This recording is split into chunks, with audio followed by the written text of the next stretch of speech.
3-in-1 oven hii hapa. Sasa unaweza kuweka nyama yako hapo, ukachanganya na karoti, nini, viungo, kila kitu weka hapo. Unasaga nyama, upate nyama laini kabisa ya kusagwa, kisha unakwenda kuweka kwenye oven.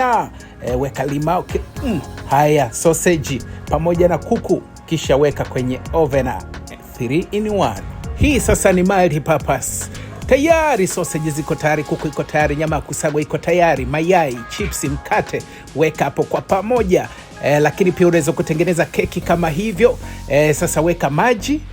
Ukishaweka maji, tafuta majani au tafuta kahawa yako kama hiyo. Ina filter pale, inachuja, unapata ile chai ambayo iko tayari. Hiyo sasa ni breakfast asubuhi. Angalia, mkate umeiva, chips zimeiva, sausage zimeiva, kuku imeiva, nyama ya kusagwa imeiva, mayai yameiva. Mambo ni matamu. Angalia mkate ulivyokuwa laini. Sasa popote ulipo ndani ya Tanzania, tutahakikisha umeipokea, ndipo uweze kufanya malipo. Usilipe kama hujaona bidhaa yako. Ni hii hapa, inaitwa 3-in-1. Ni ndogo lakini kazi yake ni kubwa kabisa. Unaweza ukapashia vyakula, unaweza ukatengeneza mikate, unaweza ukatengenezea makeki, maandazi. Hii hapa by quality kutoka